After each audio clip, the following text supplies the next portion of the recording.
Arkadaşlar merhaba. Bugün benim çok sevdiğim bilim kurgu filmlerinden bir liste hazırladım.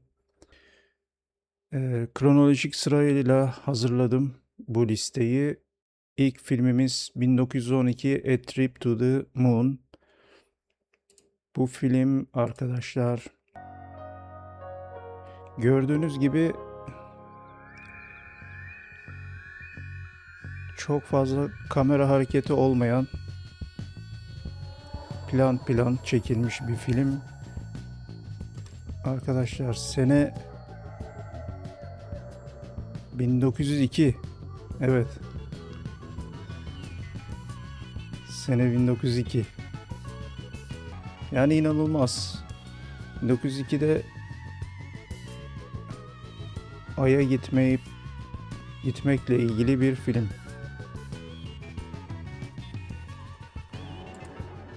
Günümüz sinema alışkanlıklarıyla izlerseniz tabii ki bu ne böyle diyeceğiniz bir film ama baktığınız zaman sinema tarihinde çok önemli bir film. İkinci seçtiğim film 1927 Metropolis. Mutlaka duymuşsunuzdur. Metropolis'i bilmeyen azdır herhalde. Arkadaşlar Metropolis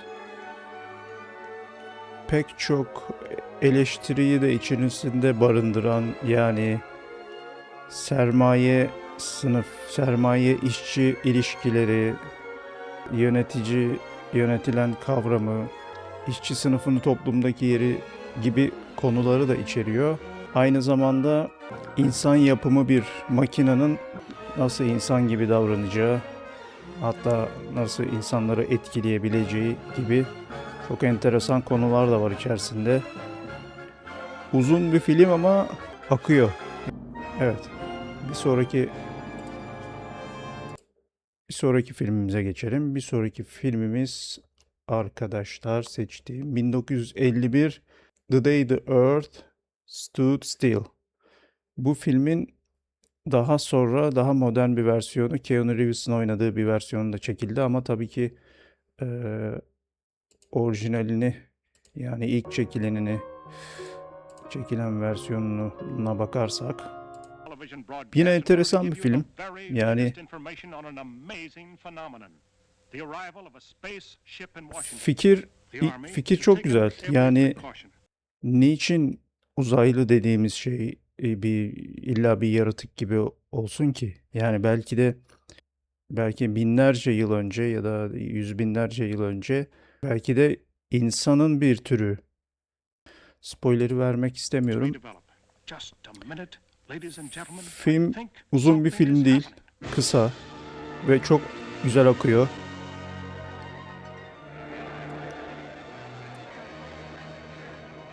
Bizim Türk filmlerimiz, eski Türk filmlerimiz de kısadır ve katlar, zamanlamalar inanılmaz seyirciyi sıkmayacak şekilde ayarlanmıştır. Günümüz filmleri neden 2 saatin üzerinde çekiliyor hiç anlamış değilim. Yani herhalde sinema sektörüyle ilgili ticari bir kaygı mı bilmiyorum, ya daha fazla mısır satabilmek için mi acaba? Bence bir film 1,5 saat, maksimum 2 saat olmalı. 2 saat içerisinde bir konuyu zaten anlatamıyorsanız, yani çok daha kısa filmler var, çok daha önemli konuları anlatan. Evet, geçelim bu filmi de. Güzel bir film, tavsiye ederim. Hem içinde aksiyon var. Evet. Hem ufaktan romantik bir yakınlaşma da söz konusu. Evet, bir sonraki filmimiz 1953 The War of the Worlds. Arkadaşlar, yine önemli bir film.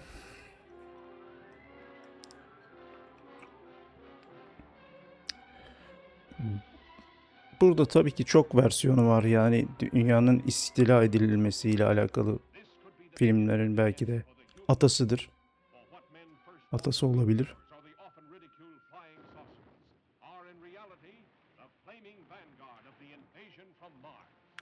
Ayrıca şu fikir de sorgulanıyor yani merhaba dünyalı biz dostuz klişesi.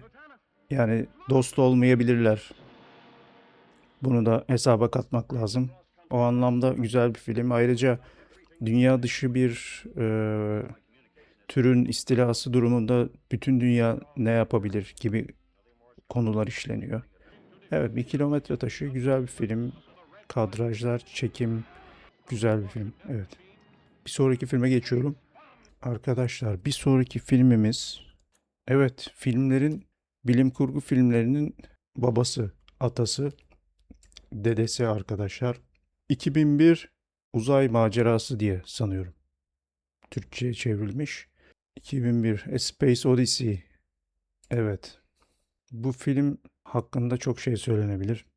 Welcome to voice print identification. When you see the red light go on, would you please Yani state in the following order film your çıktığı zaman designation, your insanları nationality, and your full name? dumura uğratan efsane çağının çok ötesinde bir film. Hala izlediğiniz zaman You are cleared through voice print identification. çekimler, görüntüler hiç eski gibi görünmüyor. İnanılmaz yani. Müthiş, müthiş bir film. Regarding the need for complete security. Something apparently of an unknown origin. However, I accept the need for absolute secrecy in this. This is in fact what has happened. Arkadaşlar We thought it might be the upper part of some buried structure, so we excavated out on all sides, but unfortunately we didn't find anything else. It hasn't been covered up by natural erosion or other forces. It seems to have been deliberately buried. 1968 Black monolith has remained yılında inert, except for a single, very powerful. Stanley Kubrick 3 weeks ago, the American yaptığı her film Discovery 1 left on its half-billion-mile voyage to Jupiter. mükemmel olması için uğraşan bir yönetmen. Yani Stanley Kubrick filminde eğer sahnede bir masa varsa atıyorum, masanın sağ tarafındaki boşlukla sol tarafındaki kadrajdaki boşluk milimetrik eşit oluyor. Yani öylesine mükemmeliyetçi bir yönetmen. I'm sorry, Dave. I don't have enough information. Bu filmde de tabii bunu görüyoruz. You're still there. Yine yapay zeka kavramı filmde var. Ee, Important for me to allow you to jeopardize it. yapay zeka çok eski bir kavram bilim kurguda. Romanlardan gelen sinemadan önce romanlarda olan bir kavram, eski bir kavram. Bu filmde de yapay zeka kavramı ve yapay zekanın nerelere gidebileceği, nasıl tehlikeli olabileceği konuları işleniyor. Bilim kurgu seviyorsanız önce bu film izlenmesi gerekiyor diyebilirim. Evet, film Stanley Kubrick yazarları içerisinde yine Stanley Kubrick senaryosunda da yer almış Arthur C. Clarke'la birlikte. Yani apayrı sadece bu filmle ilgili ayrı bir video yapılacak kadar önemli bir film. Bu listedeki yine bu şekilde birçok film var. Yani sadece o filmle ilgili video yapabilirim. Öylesine önemli filmler. Şimdilik kısa bir şekilde geçelim. Listemiz uzun. Diğer filmimiz arkadaşlar 1972 Solaris. Bir efsane bir yönetmen. Yine Kubrick gibi ama bu sefer Rus yönetmen. Tarkovski kendi stilini yaratmış ve pek çok sinemacıyı etkilemiş bir yönetmen. Yavaş, dingin planlar, uzun planlar. Efsane filmi Stalker. Günümüzdeki bu hız göz önünde alındığında belki izlenmesi imkansız bir film gibi düşünülebilir ama günümüzde bile Stalker'ı açıp izlemeye başladığınızda filmin en başından itibaren sizi hipnotize eden ve kendi gerçekliğine çeken inanılmaz bir film. Yani sinema için insanları büyülemenin, etkilemenin, görsel sanatla onların psikolojisini etkilemenin bir yolu ve bu nedenle bir filmin baştan sona izleyip bitirdiğinizde kendinizi o gündelik hayatın sıkıcı, stresli gerçekliğinden birkaç saatliğine de olsa kopmuş hissedip bir dinlenme hissi gelmesinin nedeni bu.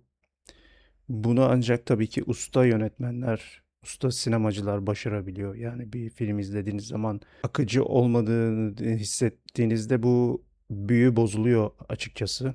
Büyülü dünyamızda yolculuğumuza devam edelim. Solaris demiştik 1972. Solaris fikir olarak da enteresan bir film. Yani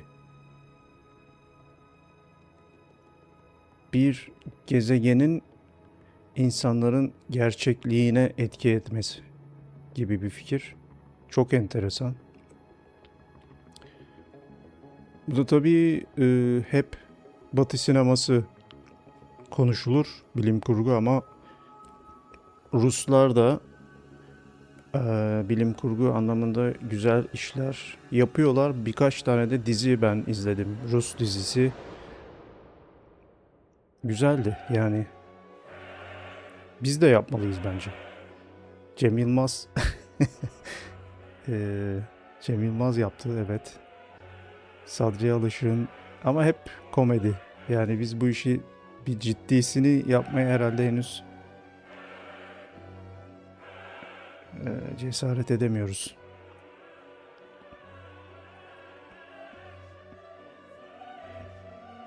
Evet, Solaris.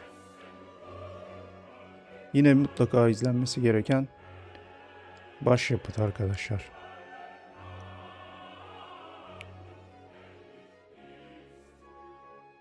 Tarkovski'nin başyapıtı. Geçelim. Bir sonraki filmimize geçelim.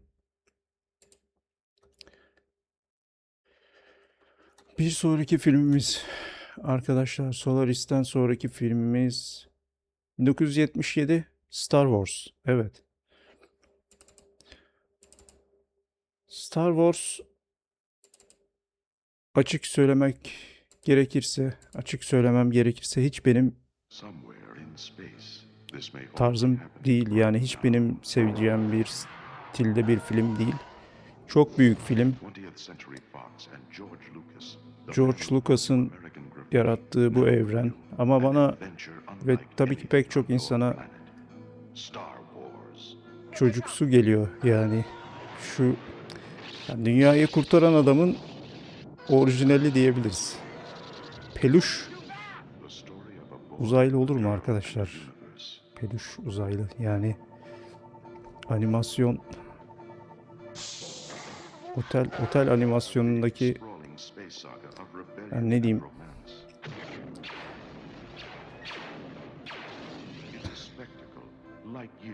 ibretlik arkadaşlar. İbretlik. Yani bu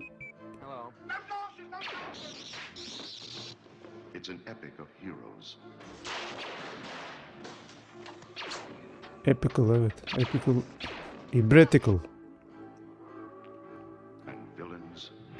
Arkadaşlar seveni aranızda mutlaka sevenleri vardır ama ne diyelim Allah akıl fikir versin deyip ışın kılıcı kavramının herhalde ortaya çıktığı film. Bak yani gördüğünüz gibi çizgi filmin hallicesi.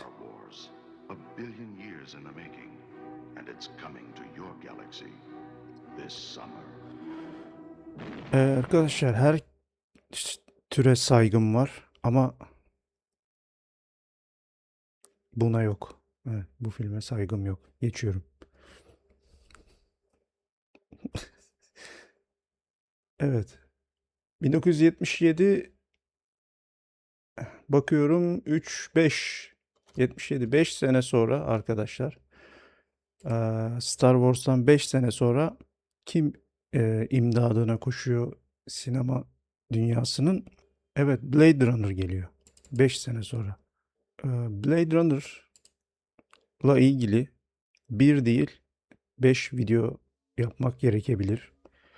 Arkadaşlar Blade Runner adeta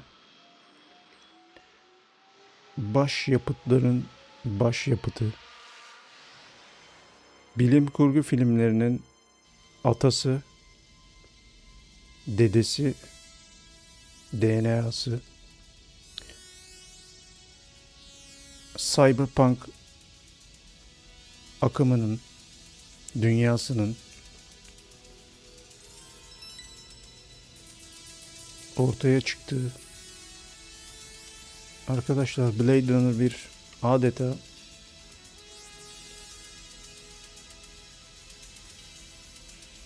ağzım açık kaldı arkadaşlar.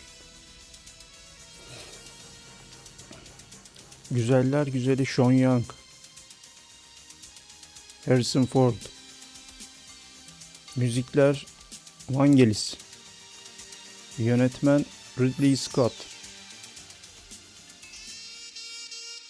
Ağlayacağım galiba.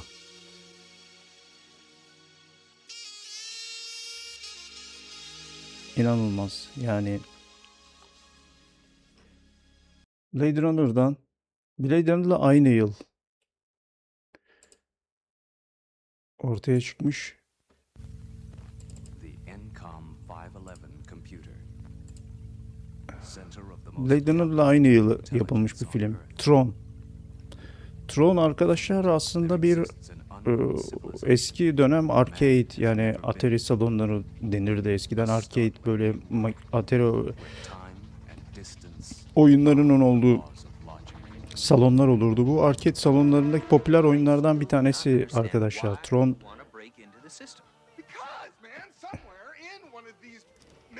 Evet, günümüzde daha çok Big Lebowski filmiyle hatırladığınız Hey, it's the big master control program everybody's been talking about. Stop! I'm warning you. I'm gonna have to put you on the game grid. propelled into the digital world of the computer itself. Oh man, this isn't happening. It only thinks it's happening. 1982. Evet, Jeff Bridges. Daha çok Big Lebowski filmiyle günümüzde hatırlanan bir oyuncu ama 82 yılında Tron'da yer aldı. Tron Legacy'de de daha sonra var. Tron'un önemi kendine ait harika bir görselliği var. Yani yine belki yani Cyberpunk diyebilir miyiz bilmiyorum. Tasarımcılar yazsın. Cyberpunk diye geçiyor olabilir. Yine neon yapılar gördüğünüz gibi. Tabii daha çok bu dünya fiziksel dünyada değil, dijital dünyanın içerisinde geçen bir film. Yani insan varlığının dijitale aktarılmasıyla alakalı bir film yine.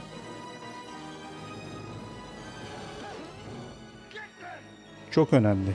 Çok önemli. Tron başyapıtlardan birisi.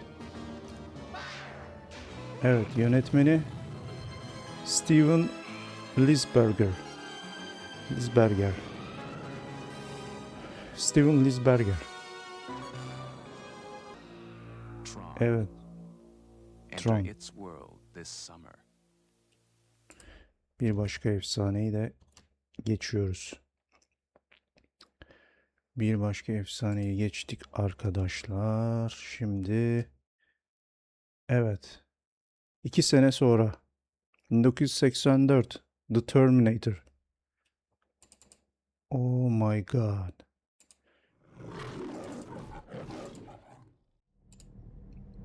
The Terminator. Arkadaşlar Terminator yine bir başka kilometre taşı. Fazla konuşmaya gerek var mı?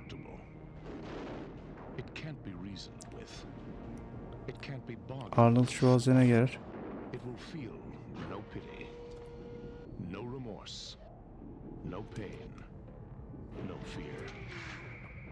It will have only one purpose: to return to the present and prevent the future. This weapon will be called Evet, James Cameron. the Terminator. Görkemli filmlerin yönetmeni arkadaşlar.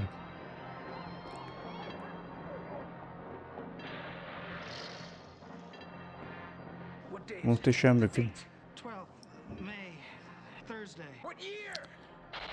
Evet. The Terminator yine yapay zeka kavramı. Yapay zeka kontrol altında tutamazsak başımıza neler gelebileceği ile ilgili herhalde en büyük filmlerden bir tanesi. Geçelim. Çok fazla konuşmaya gerek yok. Efsane bir film.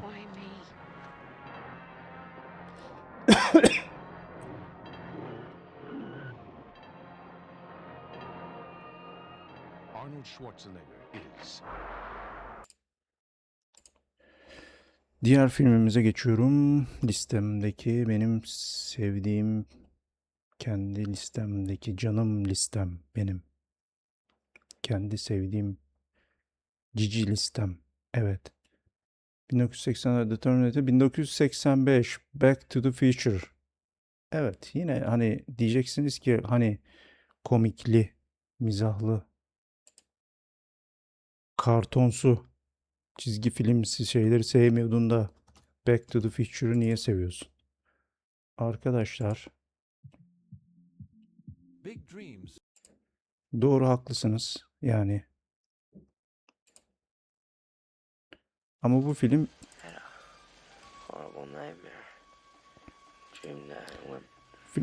başka bir, yani bu film de efsane yani. Well, safe and sound now, back in good old 1955. 1955. Tabii geleceğe, yani zaman yolculuğunun teknolojik olarak yapılabilmesiyle alakalı bir, evet, zaman makinesi temalı bir film. Muhteşem. İçerisinde mizahıyla, macerasıyla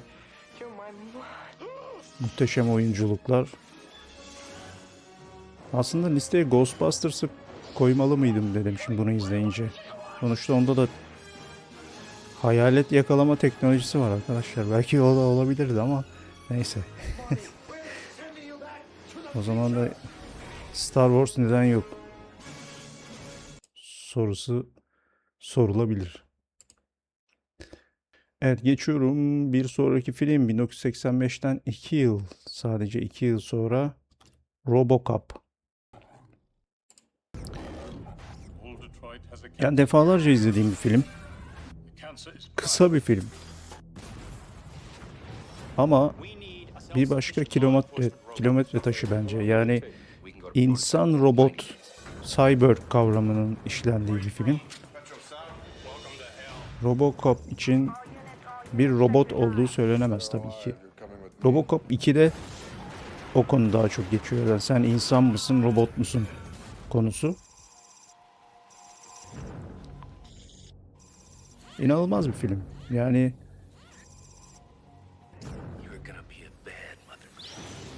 yine içerisinde bir mizah barındırıyor. Karanlık bir film değil yani.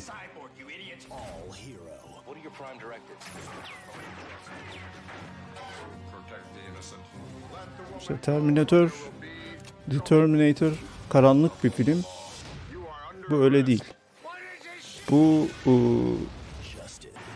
Bu daha çok mesela günümüzde neyle kıyaslayabiliriz bunu?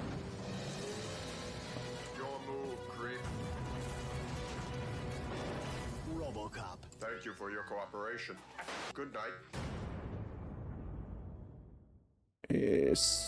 Cyberpunk sahneleri olabilir, evet. Evet, bazı sahneleri cyberpunk olabilir. Dead or alive, you're coming with me. Evet, direktör Paul Verhoeven.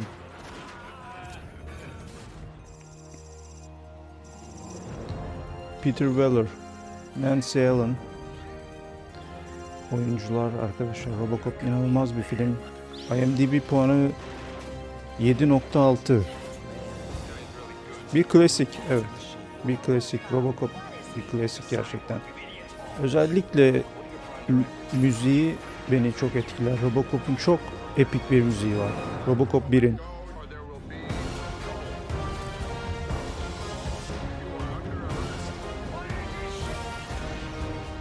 Evet, 1 saat 42 dakika. Film böyle olur bence. 1 saat 42 dakikada konuyu anlatmış.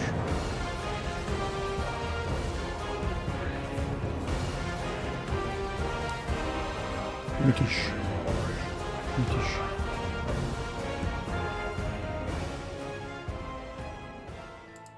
Müthiş arkadaşlar. Robocop gerçekten izlenmesi gereken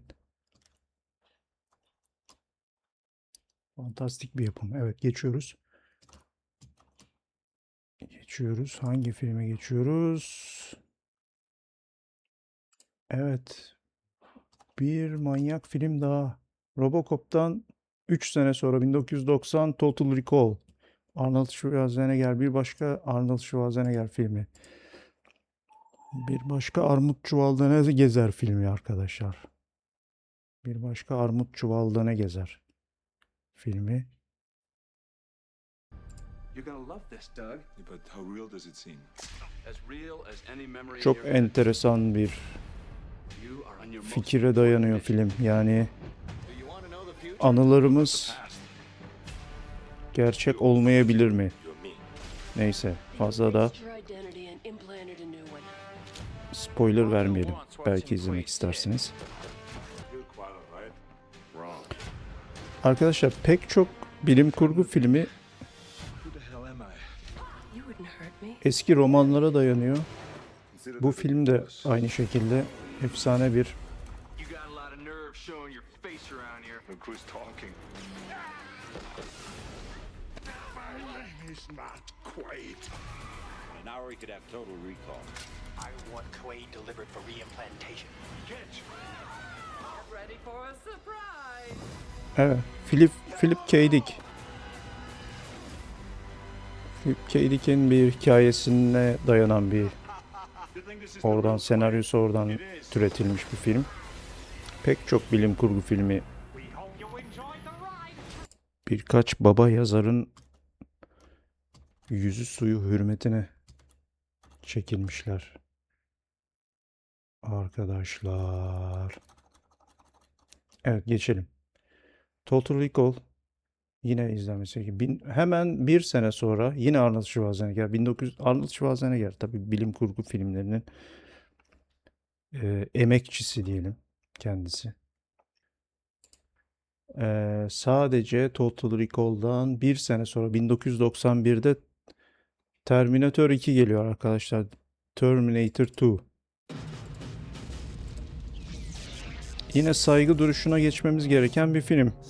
Terminator 1 de çok güzel tabii ama 2 daha derli toplu, daha tabii o yani zaman geçtiği için efektler de çok daha iyi.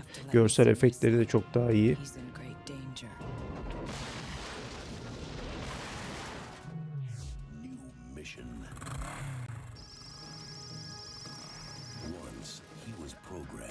Evet, yani çok bir şey söylemeye gerek yok.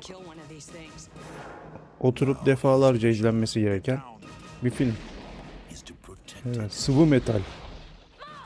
Come with me if you want to live.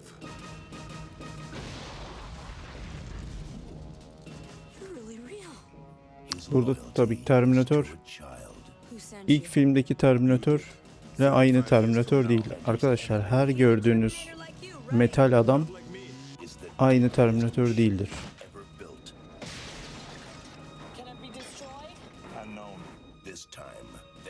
Her gördüğünüz metali Terminator zannetmeyelim lütfen. Evet.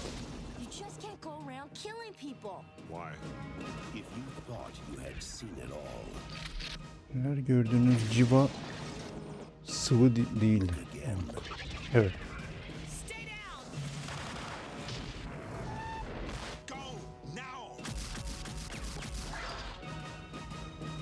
Arkadaşlar, duduf. Geçiyoruz.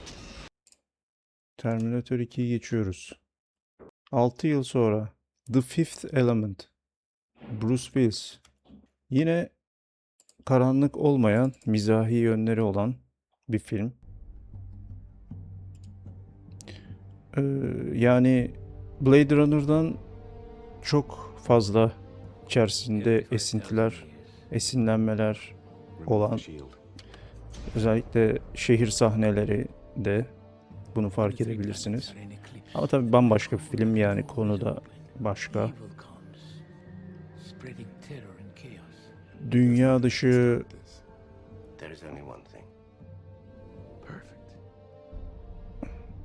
dışı iletişim konuları da olan Cem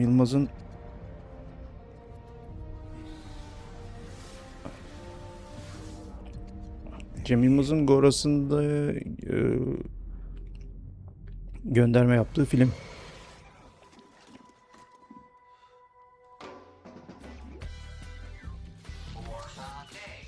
Eğlenceli bir film.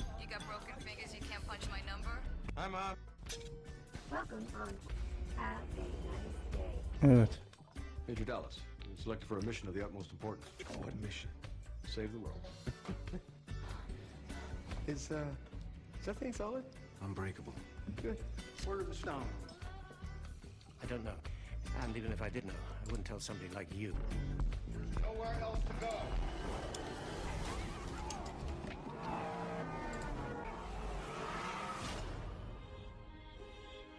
Evet, direktör Luc Besson. Aksiyon filmlerinin unutulmaz yönetmeni. Bruce Willis, Mila Jovovich. O güzel kadın.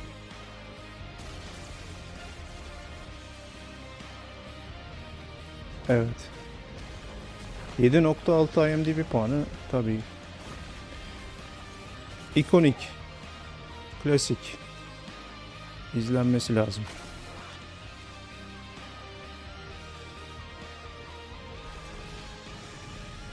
Evet. Geçelim arkadaşlar. Fifth Element'ten sonra 2 sene sonra 1999. Evet, filmi iyi bilenler hangi filmi söyleyeceğimi tahmin etmiştir. Arkadaşlar, saygı duruşu lütfen. Evet, The Matrix arkadaşlar. Bir 10 saniyelik sessizlik. Bir saygı duruşu.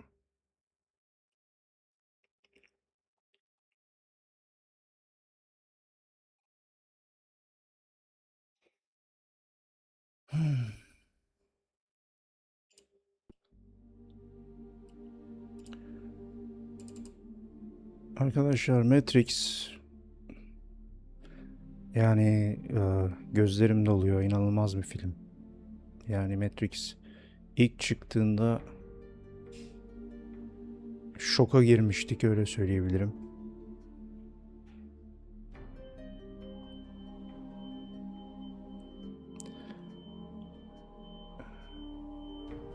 Yani hem mizahı etkilemiş, pek çok, hem sinema tarihindeki en önemli filmlerden biri olabilir. O kadar önemli bir film. Yani muhteşem. It's the question that drives us, Neo. What is the Matrix? It is the world that has been pulled over your eyes to blind you from the truth. You are a slave born into a prison for your mind. The Matrix is a system, Neo. Ben bu listede böyle 1, 2, 3 serisi olan filmlerin sadece belki bazılarının ilk filminden bahsettim, ama Matrix'in 4 filmini de ayrı ayrı tarihte yeri geldiğinde bahsedeceğim, çünkü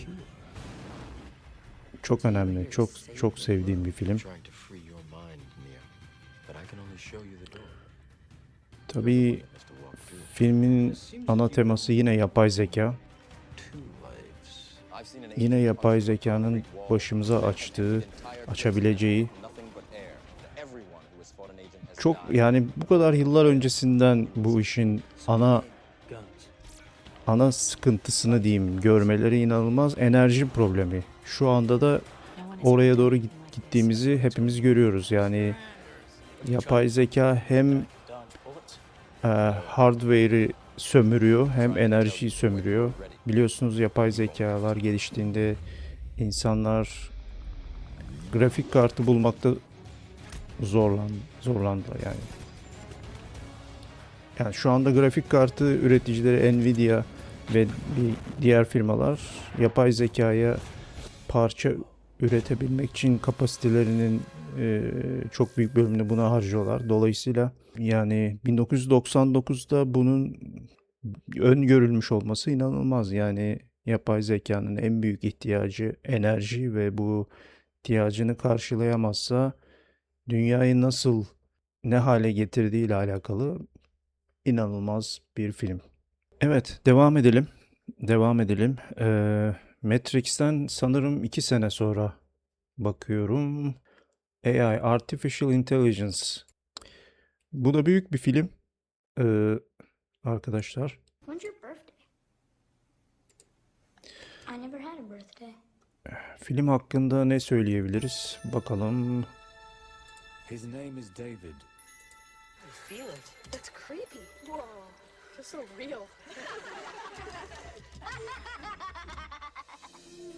Evet, çocuk oyunculuğu inanılmaz gerçekten. In an age of intelligent machines. He is the first Evet, yönetmen Steven Spielberg. Steven Spielberg, evet. Bu da devasa filmlerin yönetmeni.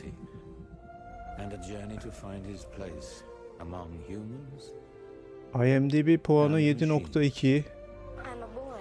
Yine isminden de anlaşılacağı gibi yapay zekanın gelecekte hayatlarımıza nasıl gireceği ile ilgili duygusal yönü teknolojik yönünden daha ağır basan bir film. Yani bir annenin duygusal olarak neler hissettiği ile ilgili, ailenin neler hissettiği ile ilgili bir film. Hemen geçelim öyleyse bir diğer filme. 2001'den sonra 2002 yılında Minority Report, Tom Cruise. Tom Cruise'un güzel bilim kurgu filmleri var. Brad Pitt'in yok gibi. Bir astronot olduğu bir film var ama Tom Cruise'un güzel bilim kurgu filmleri var. Onlardan bir tanesi bu. Bu filmde psikik güçleri olan bazı insanlardan faydalanarak bunun teknolojik yolla bu psikik güçlerden elde edilen bilgilerle bunu işleyen bir film. Çok da spoiler vermeyelim. İzlenesi bir film. Evet, bunu da geçelim. Yine bir yıl sonra 2003 yılında The Matrix Reloaded geliyor. Bahsedeceğim demiştim diğer Matrix'lerden de. Efsane devam ediyor.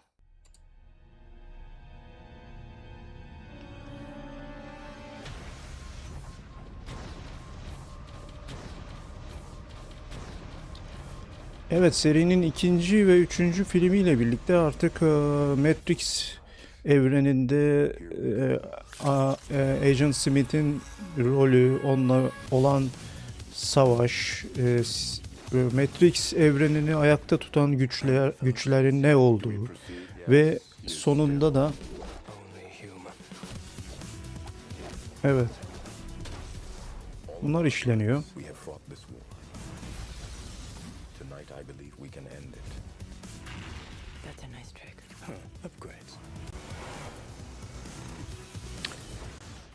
Hatta bunu Matrix 3 ile birlikte anlatmak lazım. Çünkü çekim olarak da zaten iki film, yani Matrix 2 ve 3 aynı çekim sürecinde tamamlanıyor. Reloaded ve Revolutions. Sonra bu çekimler iki film haline getiriyor. Zaten ikisi de 2003 yılında. Aralarında sanırım 5-6 ay bir ara var. Enteresan bir şekilde iki film halinde Aradan bir sene bile geçmeden yayınlanıyor. Mükemmel tabii ki. Ben asla hani ilk film iyiydi, 2 3 kötüydü, 4 çok kötüydü gibi hiçbirisine katılmıyorum. Hepsi birbirinden güzel. Hatta 4 1 2 3 ile de ilgisi olmayan bambaşka bir film. Yani renk paletinden tutun ambiyansına. Zaten ilk 3 film kadar ciddi bir film, yani ciddi derken içerisinde mizah barındırması itibariyle zaten bambaşka bir film. Ama yeri geldiğinde bahsedeyim, benim için ayrı bir yeri var. Matrix 4'ün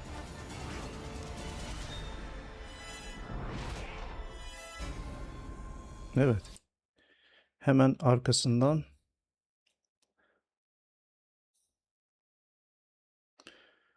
Reloaded'ın arkasından Revolutions geliyor.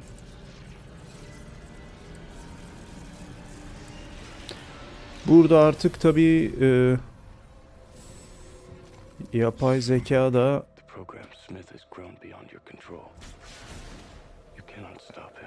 insanlarla, yani Neo'nun gücünü ve Matrix evrenindeki yerini kabullenip sonunda da bir anlaşmayla biten bir film. Bring me the eyes of the Oracle, and I will give you back your savior. Mr. Anderson, who are you? Look past the flesh. Mr. Anderson. See your enemy. It's impossible. Not impossible. Evet arkadaşlar. In less than 12 hours, the machines will breach the dock walls. If we have to give our lives, we give him hell before we do! Can Zion be saved? Tonight, Matrix Revolutions. future of both worlds will be in your hands or in his. Aynı ekip devam. İnanılmaz bir şey. We missed you. It ends tonight. İnanılmaz bir şey. Evet. Genellikle bu box office'te harcanan bütçeyle kazançlar çok benziyor, bütün filmler birbirine. Bu filmde de 150 milyon dolar harcanmış. 430 milyon dolar kazanç var. Acaba Matrix biri merak ettim. Matrix As long as there is a single breath in his body, The Matrix. he will not give up, and neither can we.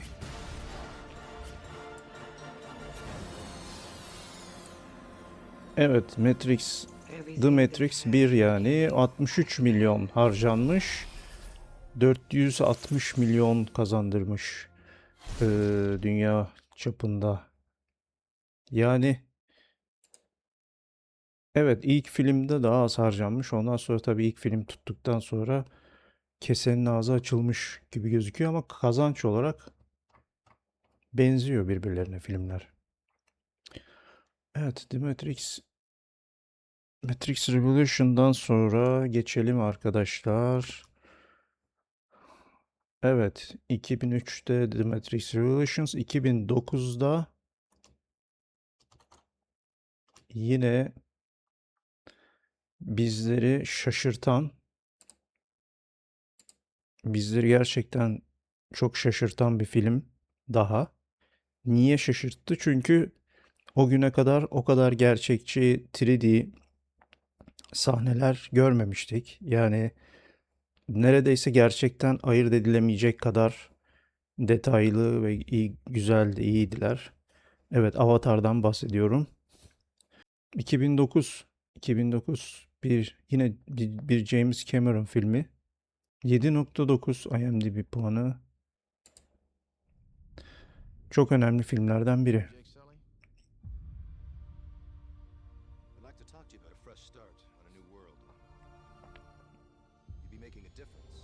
Hatta ilk gördüğümüzde ya bunlar 3D değil de acaba gerçek mi ya da eee, görsel efekt değil de acaba bir tür makyaj ya da vücut üstüne giyilen bir şey mi gibi düşündüğümüzü hatırlıyorum. O kadar şaşırtıcıydı. We have an indigenous population called the Na'vi. They are very hard to kill. This is why we're here. Because this little gray rock sells for 20 million a kilo. Their village Evet, film resting on the richest deposit in ana itibariyle insan threatening our whole operation. We're on the brink of war and you're supposed insan denen ve açgözlülüğü hiç bitmeyen doyumsuz varlığın başka gezegenlerde de aynı şekilde sömürüsüne devam etmesiyle alakalı bir film. Marine in an avatar body. That's a potent mix. You get me what I need, I'll see to it you get your legs back. Epik, epik. Ne söylenebilir ki? Yani ilk film özellikle. Ben bu listede Avatar 2'yi koymadım çünkü asla birinin etkisini veremiyor. Çünkü zaten yani biraz daha Avatar'daki yani ailevi meselelere girilmiş gibi sanki. Tamam, efektlere zaten doyduk, birinci film çok güzel. İkinci film belki daha da güzel. İşte o suda geçiyor falan. Ama artık görsel anlamda bir doyuma ulaştıktan sonra hikayeyle doymak istiyor insan. Fakat bunu bulamıyoruz maalesef Avatar 2'de. Yani hikaye zayıf ve çok uzun bir film. Bu kadar uzun filmde hikaye de zayıf olunca görsellik ne kadar muhteşem olursa olsun olmuyor. Yani sıkıcı oluyor. Haven't gotten lost in the woods, have you? You forget what team you're playing for? Strong prey on the weak, and nobody does a thing. You got 1 hour. Sonuçta kimse 2,5 metrelik mavi canlıların ailevi dertleriyle uğraşmak istemez diye düşünüyorum. Zaten kendi derdimiz bize yetiyor. Evet. İlerleyelim. Bir yıl sonra 2009-2010. Artık yine muhteşem bir film demeye sıkıldım ama gerçekten öyle. 2010 yılında gelen filmimiz, evet,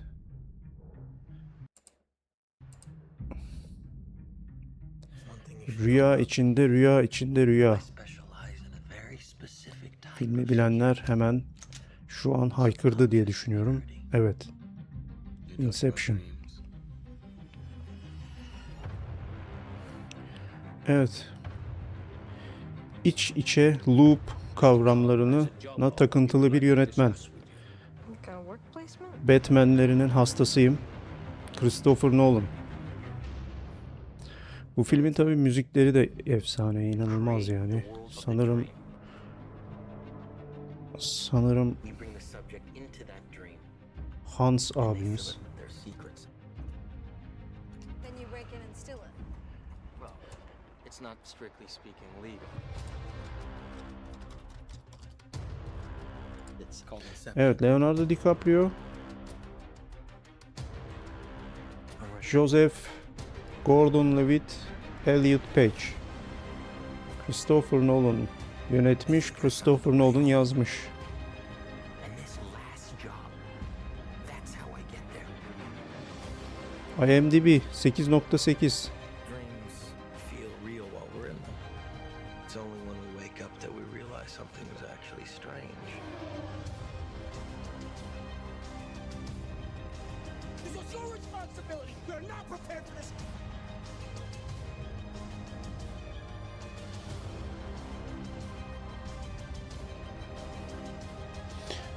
Bir başka legendary film. I have it under control.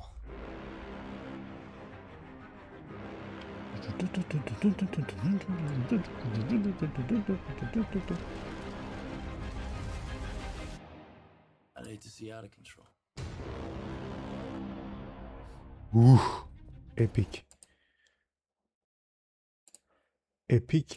Epik arkadaşlar, epik. Yani bu Hans Zimmer epiği daha da epik yapan epik bir epiğimiz. Arkadaşlar bu IMDb'de müzikler nerede yazıyor ya? Müzikleri kimin yaptığı? Neyse geçelim. Inception izleyin izlettirin arkadaşlar. Efsane bir film, hemen geçiyoruz. 2010 Tron Legacy gelmiş. Tron hayranı olduğum için tabii ki Tron Legacy'de çok daha iyi görsel efektler, harika bir vakit geçirebileceğiniz muhteşem bir film. Tron Legacy.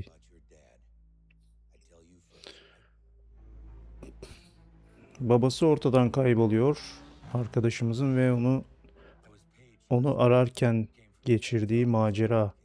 Flynn kayboluyor.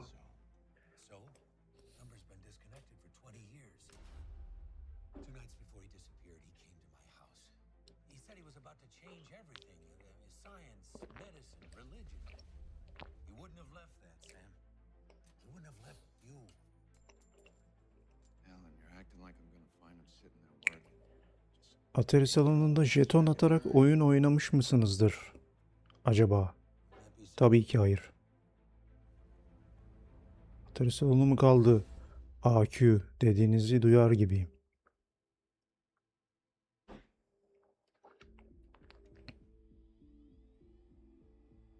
Ama belki aramızda vardır.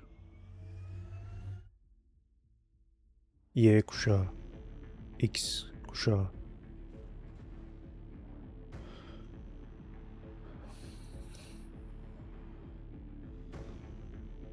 Baturay Özdemir'in dediği gibi tıp çok ilerledi dayı diyor.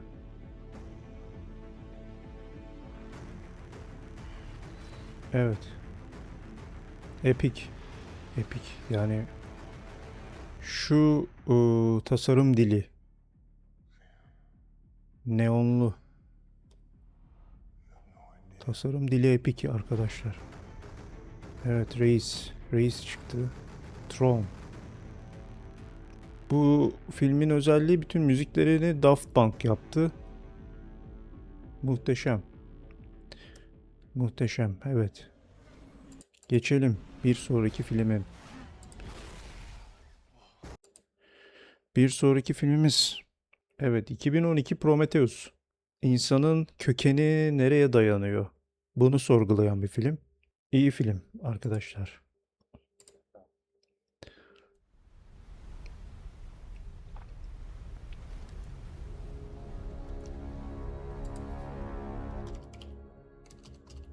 King has his reign. And then he dies.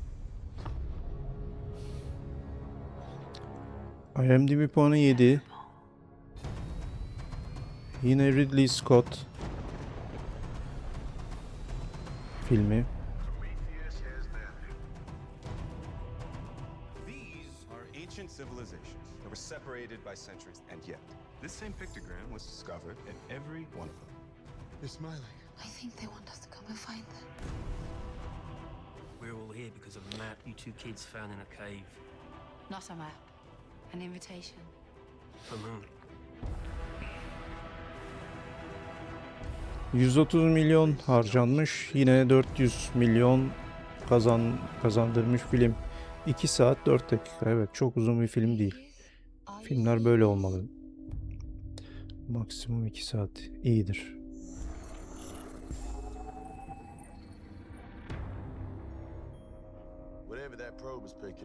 Evet, listeme giren bir filmlerden birisi de buydu arkadaşlar. Changing into what? Geçelim diğer filmimize. Evet. Sevgili Sandra Bullock.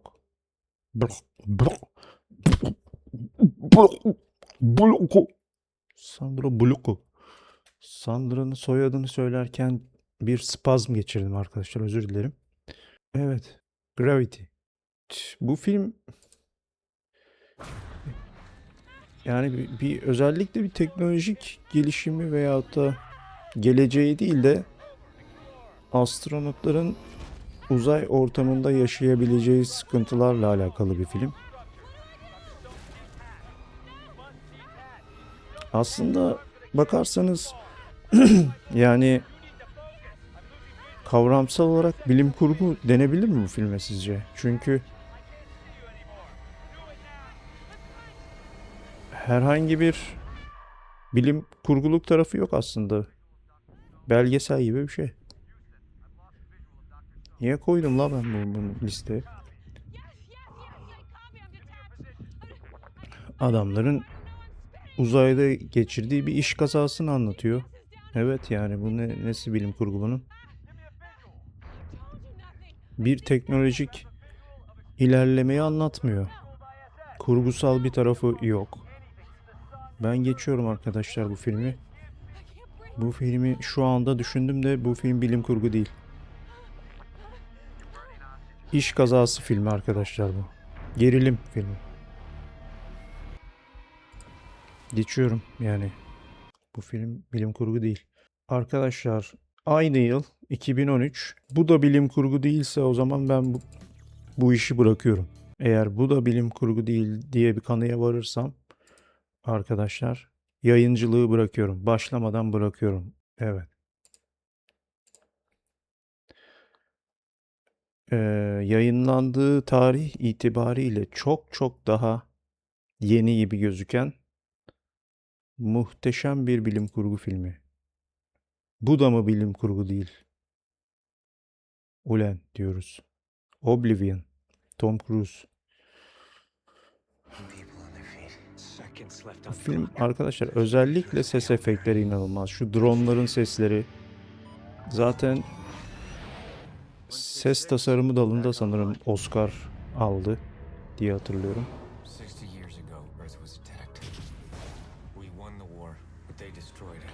Gördüğünüz gibi filmin görüntüsü o kadar temiz ki. Zaten çok kalabalık sevmeyen bir insanım. Filmde insan yok. Yani filmin büyük bir bölümünde çok fazla insan görmüyorsunuz.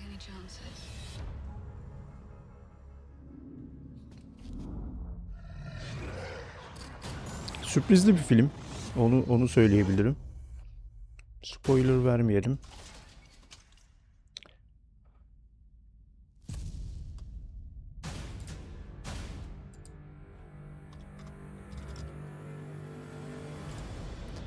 İki dev isim Morgan Freeman, Tom Cruise.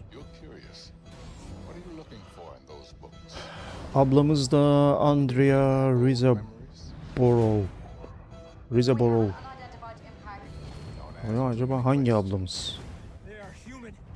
Herhalde bu değil bu. Bu. Yok, Andrea Riseborough filmdeki kontrol freak olan ablamız. Olga Kurilenko. Julia olan Olga Kurilenko. Evet. Kontrol freak sevmeyiz arkadaşlar. O bir hastalık. Evet, filmimiz 7. IMDb puanı 7. Güzel. Bence az. Bana göre 7.5'tan daha fazla bu film. Herhalde bir 5 kere seyretmişimdir diye düşünüyorum. Yani filmin görüntüsü her bir karesi o kadar güzel ki çoğu karesinden bir kare alıp duvarıma tablo olarak asabilirim. Hatta filmdeki dronları masa süsü olarak masama koyabilirim. Öyle güzel, o kadar güzel bir tasarım dili var yani. Buna sanırım Apple türü tasarım deniyor. Apple-like design diye bir durum var bildiğim kadarıyla. Evet, yani tasarımcı arkadaşlar varsa bu konsepte ne deniyor onu yorumlara yazarlarsa sevinirim. Geçiyoruz arkadaşlar bir sonraki filme. Artık günümüze doğru yaklaşmaya başladık. Bir başka başyapıt. Evet. Yıldızlar arası yolculuk arkadaşlar. Evet. Interstellar. 2014 arkadaşlar. IMDb puan 8.7. Evet, çok iyi. Bir başka Nolan filmi. Christopher Nolan. Matthew McConaughey, Anne Hathaway, Jessica Chastain mi? Chastain. Arkadaşlar bildiğiniz üzere fucking English. You never know pronunciation of a word. And this is the mission we were trained for. I've got kids, Professor. Get out there and save them. 2 saat 50 dakika. Uzun arkadaşlar. Yani bir film 3 saat olmamalı. İzle Allah izle. Yani şu filmi adam recap videosunda 10 dakikada anlatıyor. We must reach far beyond our own lifespans. Yani We must think. gerek yok daha fazla mısır yiyeceğiz diye. Daha fazla kola içeceğiz diye. Bu eziyete gerek yok arkadaşlar. Bu sektörün bunu çözmesi lazım diye düşünüyorum. We must confront 2 saat 50 dakika film mi olur? Ayakların uyuşur. Ya biliyorsunuz bir saatten fazla sürekli oturmak ölümcül sonuçları olabiliyor. Bacaklarda pıhtılaşma oluyor. Allah korusun arkadaşlar. Bir saatten fazla yerinize çakılı oturmayın. Zaten akıllı saati olanlar bilir. Hemen sen artık bir kalk gez diye uyarıyor seni. Evet, Interstellar filminde de bu inanılmaz dersi çıkartmam benim için de sürpriz oldu. Neymiş arkadaşlar? Yerimizde bir saatten fazla oturmayacağız.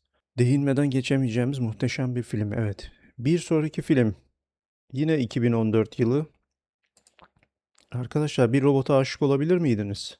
Filmimiz tam da bu konuya değiniyor. Yani şimdi robot taş gibiyse neden olmasın dediğinizi duyar gibiyim. Evet, robotumuz taş gibi. Hatta çelik gibi arkadaşlar. Evet, filmi bilenler hemen tahmin etmiştir. Ex Machina. Ex Machine. Sanırım Oscar aldı bu film.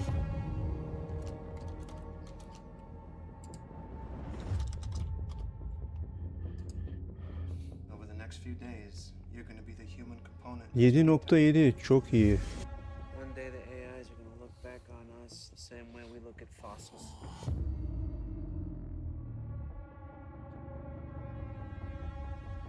Hello. Alex Garland yönetmen. How do you feel about it? Aynı zamanda yazmış filmi. She's amazing. You're impressed. Alicia Vikander. Do you want to be my friend? Domhnall The Gleeson. question is, how does she feel about you? Domhnall ne biçim You isim lan? think about me when we aren't together. Did you give her sexuality as a diversion tactic? This is your insecurity Aa, talking. This is not your intellect. Did you know that I was brought here to test you? işe bak. Yani filmin şeylerine bakarken listeye bir filmi koymadığımı gördüm. Her.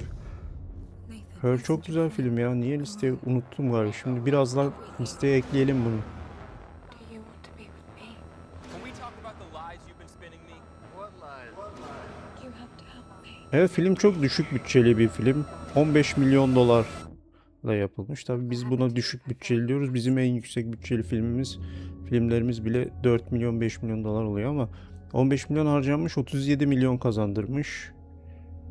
1 saat 50 dakikalık harika paketlenmiş bir film. Evet, Her'ü niye koymamışım? Listeye onu anlamadım. Her yılına bakalım. 2013. Ama listede 2014'lere geldik ama arkadaşlar affınıza sığınarak Her'den bahsetmek istiyorum. Çünkü artık Her'ü yaşıyoruz yani. Aslında izlenesi bir film, 8 almış IMDb'de. Her'ü de listeye koymuş olalım, bahsetmiş olalım, değinmiş olalım. Batman'deki muhteşem performansıyla Oscar alan Joaquin Phoenix ablamız diyorum, abimiz ve Scarlett Johansson'un sesiyle diyelim. Geçelim bir sonraki filme. 2014'ten Ex Machine'i geçtik. Yine 2014 Edge of Tomorrow. Arkadaşlar What I am about to tell you sounds crazy. Edge of Tomorrow You have to listen to me. hoştur. Your very lives. Hoş, güzel film. Bu kadar. Yani bu film bu kadar yorumluyorum. Hoş film. You see, this isn't the first time.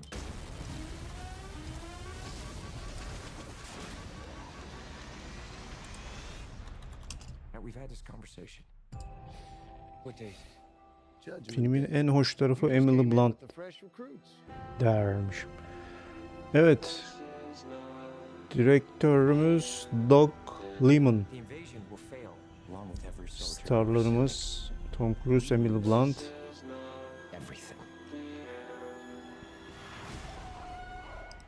Filmimiz zamanı bükebilen, yaratıklarla savaşan insanoğlunu anlatıyor.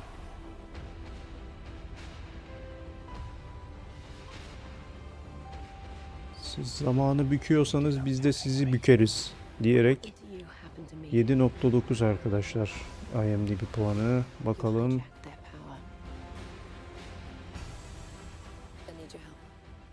178 milyon dolar mal olmuş.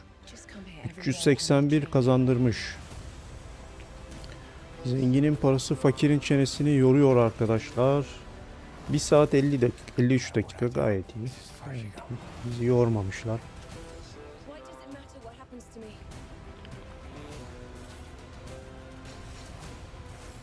İzlenmesi gereken harika filmlerden biri. Diyelim ve geçelim.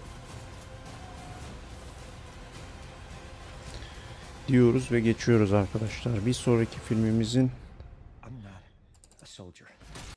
adını söylüyorum. Hazır mısınız? Bir sonraki filmimiz çok sevimli bir film.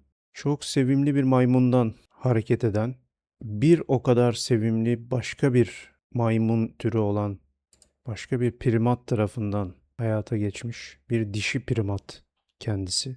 Sinema dünyasının en güzel dişi primatlarından biri bu filmin starı. Tahmin edebildiniz mi? 2014 yılı.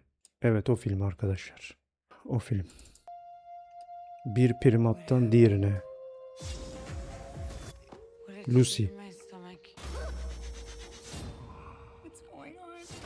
Şu primatın tatlılığına bakar mısınız? Yutarım.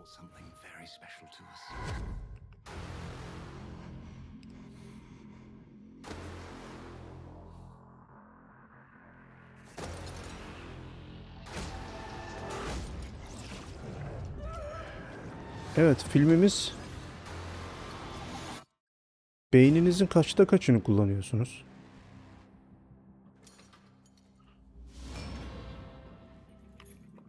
Ya da %100'ünüzü kullansaydınız ne olurdu? Bunu sorgulayan fantastik bir film.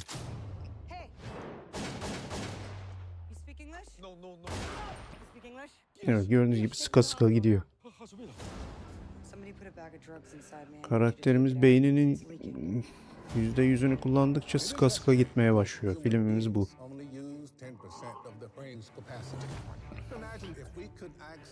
Evet, en boktan filmi bile epik bir filme çevirebilecek aktörlük gücüne sahip abimiz.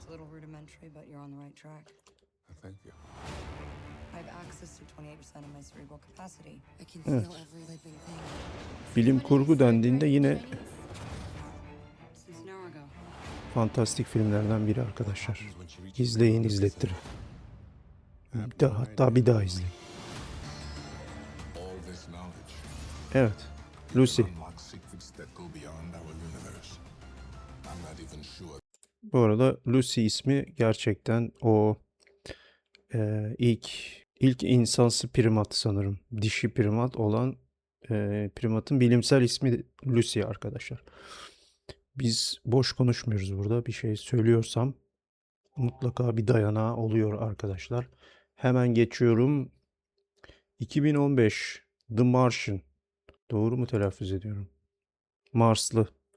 Marslı aslına bakarsanız şey dedik ya, Gravity bilim kurgu değil ki, belgesel gibi bir şey dedik. Marslı öyle değil. Marslı çünkü en azından bugüne kadar olmamış bir şey anlatıyor. Tamam, Mars'a gitmeyi planlıyor insanoğlu ama henüz gitmedik. Başımıza neler geleceğini bilmiyoruz. Dolayısıyla bu anlamda bir kurgu kısmı var bu filmin. Bir insan Mars'ta nasıl hayatta kalabilir? Güzel film.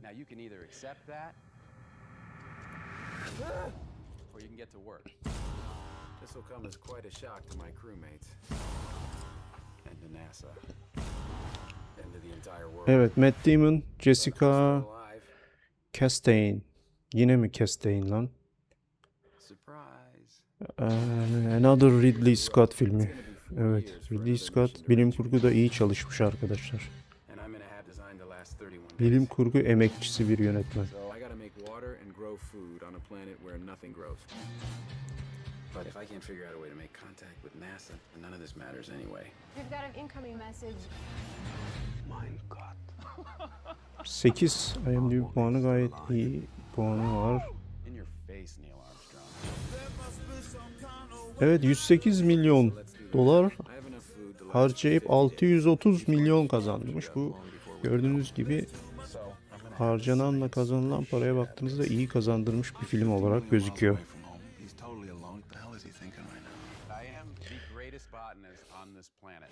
Demek ki insanlar gişede bu filmi sevmiş, birbirlerine anlatmış, iyi film gidin demiş vesaire. Filmin süresi 2 saat 20 dakika. Ama bu film sürükleyici bir film. Adam ölecek mi kalacak mı derken film geçiyor. Evet.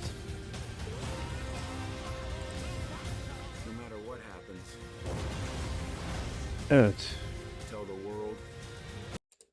Bu filmi de geçelim arkadaşlar. Bir sonraki filmimiz yine ismini gördüğümde heyecanlandığım bir film. Neden derseniz Blade Runner 2049 arkadaşlar. Yine Ridley Scott. Ryan Gosling oynuyor. Harrison Ford yine var. Sean Young ruhu şad olsun. 3D olarak teşrif ediyor filme. Yönetmenimiz Denis Villeneuve. Ridley Scott değil. Değil ama şunu söyleyebilirim.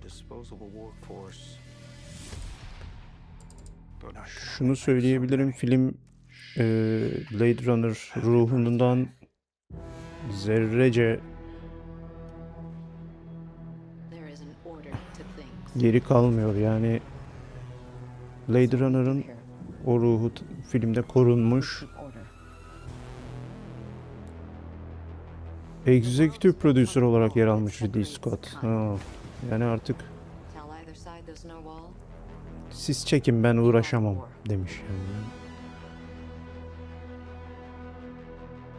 Ben abilik yapacağım demiş filme.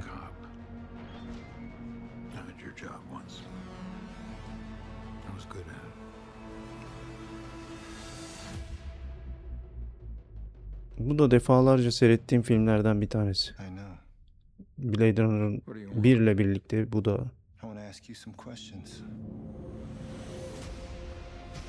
Muhteşem. Yani görsel tasarım, dili.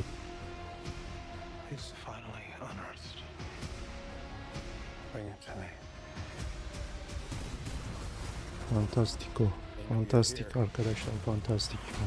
Bunlar büyük filmler.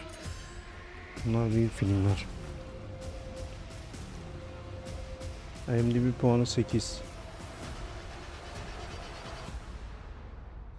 Bakalım gişede ne yapmış? Gişede ağır sıçmış arkadaşlar. 150 milyon dolar harcamışlar, 270 milyon kazanmışlar. 2 saat 44 dakika film. Evet, uzun film ama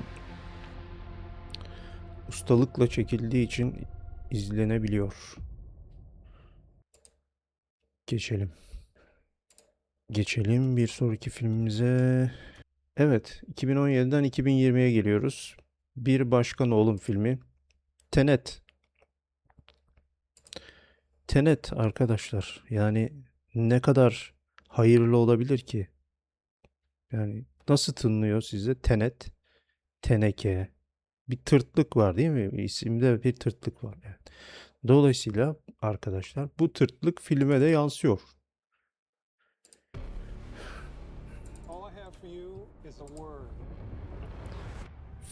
Filmi izleyip bitirdiğinizde hiçbir şey anlamayacağınız bir film. Muhtemelen ve sonuç olarak da acaba ben geri zekalı mıyım düşüncesi sizi saracaktır. Tüm dünya çapında böyle bir düşünce sarmış olacak ki sevgili Christopher Nolan bu filmi anlamaya çalışmayın, sadece hissedin gibi bir yorum yapmış. Evet, filmin müzikleri, ses efektleri, görsel efektleri muhteşem. 2 kere izledim. Bir daha izler miyim? İzlerim. Çünkü anlamaya çalışmıyorum artık.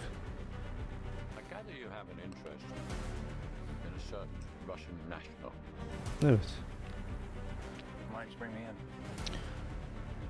Zaten zamanı ters akan bir objeyi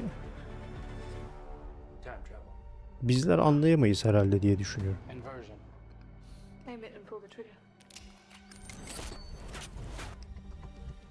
Gördüğünüz gibi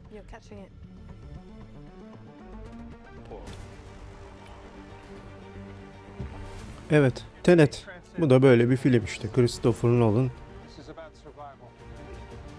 mastürbasyon yapmak suretiyle filmi yapmış.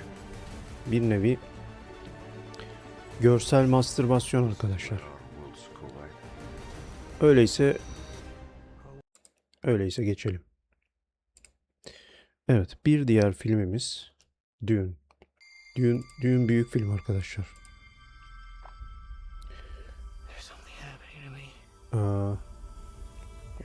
Sanıyorum bayağı yüklü bir roman serisinin uyarlanmış bir film. Enteresan bir bilim kurgu, yani bütün bu teknolojik çağın daha sonrasını anlatıyor. Yani artık o kadar teknoloji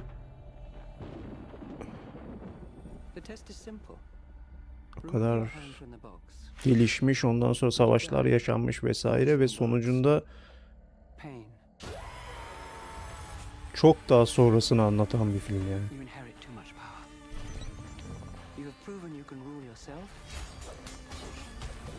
Enteresan bir gerçekliği var ve sizi içine çekiyor film. Bu gerçekliğin içine ve çok da fazla sorgulamıyorsunuz. Yani baharattan oluşan bir gezegeni çok sorgulayamayacak hale getiriyor sizi. Öyle bir sizi ele geçiriyor ki baharattan gezegen mi olur kardeş gibi bir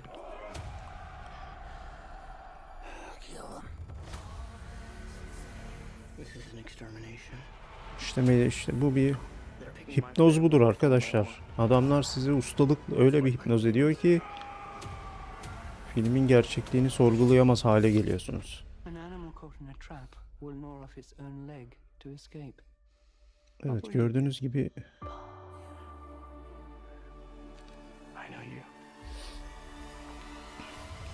filmde bir havası var.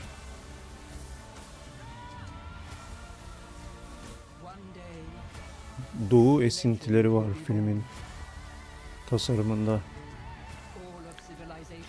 Bir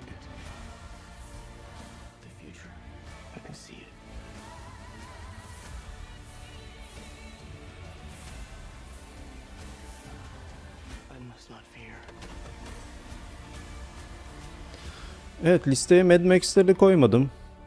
Aslında Dune'u koyuyorsan Mad Max'ler yani bilmiyorum, tasarım açısından.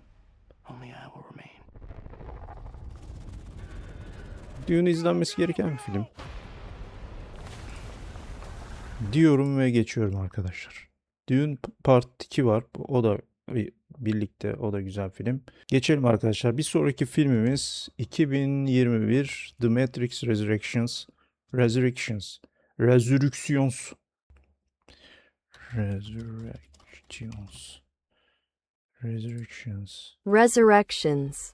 Resurrections. Evet, 2021 yılına geliyoruz. The Matrix Resurrections. Bu film çıktığında pek çok Matrix hayranı büyük bir hayal kırıklığına uğradı. Çünkü durum şu ki bu bir Matrix değil aslında. Yani Matrix diğerleriyle kıyasladığınızda bu aynı Matrix filmi değil. Gördüğünüz gibi renkleri farklı öncelikle. Normalde Matrix evreninin Matrix'in içindeyken yeşil tonlar hakimdir. Bu filmde ise daha turkuaz yani mavimsi Matrix. Normal dış dünya da klasik daha diğer sinema filmlerine benzeyen renklerde. Bu film bambaşka bir film. Yani mizahı olan, eğlenceli bir film. Zaten söylentiyi de duymuşsunuzdur. Sony Wachowski kardeşlere baskı yapıyor yani. Bu filmin telif hakları bizde. Siz yapın. Yapmazsanız başkasına yaptıracağız diyorlar. Dolayısıyla bu böyle bir tepkiyi de içerisinde barındıran bir film. Bu muhtemelen Wachowski kardeşler de madem yapmak zorundayız o zaman ilk 3 filme benzemeyen kendi içinde bambaşka bir film yapalım. Dolayısıyla bizim için üçleme olan film bitmiştir. Bu da bambaşka bir filmdir gibi bir yaklaşım olduğunu düşünüyorum. Ama bana sorarsanız evet bu bambaşka bir film ve çok da tatlı bir film. Yani bu Marvel evrenini ve süper kahramanlarını hiç sevmem aslında ama bu filmde öyle de bir yan var yani.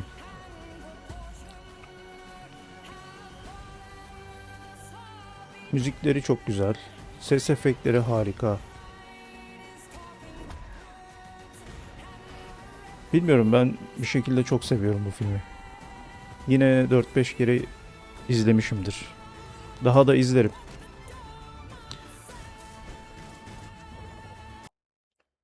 Evet. Listemde başka film kalmadı. The Tomorrow War var. Ama ben böyle tamamlamak istiyorum. The Tomorrow War güzel film. Ama sadece öyle güzel film denecek bir film. Matrix Resurrections'la serimi sonlandırmak istiyorum. Uzun bir video oldu.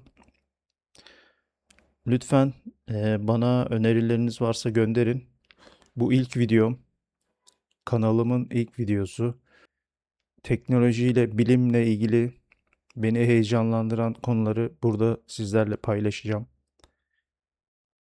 Abone olursanız, beğenirseniz motive olurum. Mutlu kalın.